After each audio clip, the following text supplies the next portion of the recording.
Tôi xin chào đón quý vị đến với chương trình Câu chuyện kinh doanh. Thưa quý vị, khái niệm cũng như là mô hình doanh nghiệp xã hội được luật hóa lần đầu tiên trong luật doanh nghiệp năm 2014.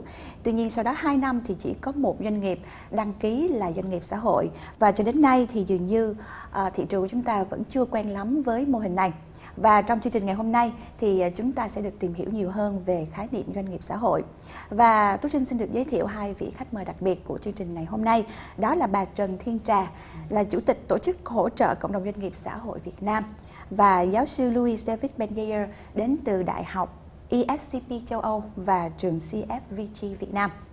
Good morning, Mr. Thiên Trà and Professor Louis David Benyaer. Thank you very much for both of you.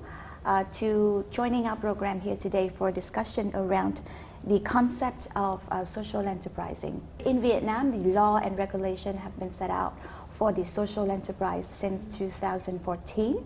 But generally speaking, some people understand it as just a mixing between the profit organization and non-profit organization. So, Mr. David, is that understanding correct?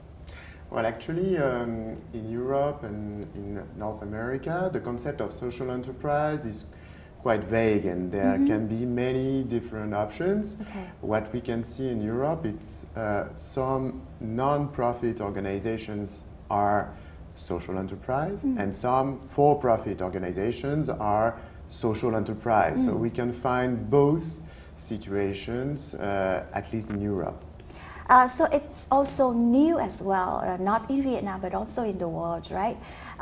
About the meaning of social enterprise. But what is the most special about social enterprise?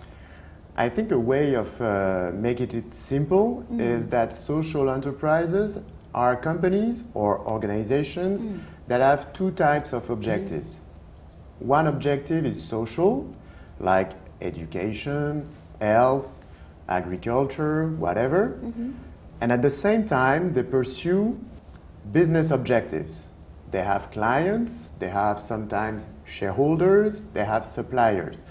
And that's what is new about social enterprise, because we were used to having charities that have only social goals, and we were used to have corporations that had only economic and business objectives. What's new with social enterprises is that they pursue both objectives, social and business or economic. Why is there a demand for a SE?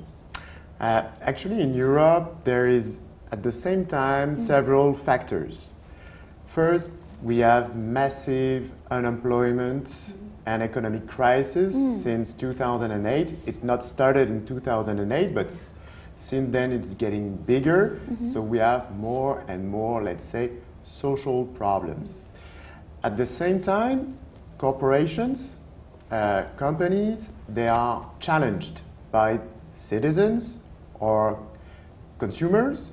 They say, well, you should do something. So corporations, they are now aware that they should work into, let's say, the social business. And I would add that in France in particular, but in Europe more generally, the state has less and less resource to cope with the problems. So companies, more and more, citizens, they need to address those problems without relying only on the state.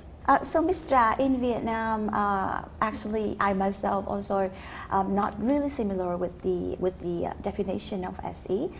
So, is there any particular, organization or company in Vietnam that registered as an SE? Social enterprise already existed in Vietnam since 1990. Social enterprise is a form of social initiative, and there's a demand of the founder to share the social responsibility of the state.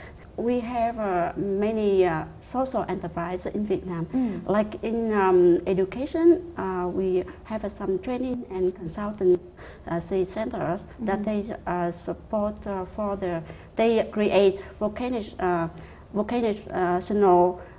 skill training program for disability. So, Mr. Banier, because of the nature of an SE, so people sometimes misunderstand between the meaning of an CSR and an SE. So, how to distinguish between these two? CSR is a concept or a practice that is more used by big corporations.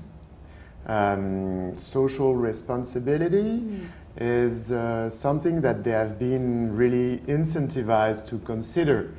It doesn't mean that their main objective is social. It's not a must, right? It's just something, an activity. Yes. And it's positive. For example, we have oil manufacturers, oil companies. They're still doing their business of oil drilling, and which is probably a kind of issue for our environment. But they have corporate social responsibility programs so that they take also actions to have a positive impact on the environment. On the contrary, social enterprises, they have as a number one objective a social objective, and they also have an objective business related.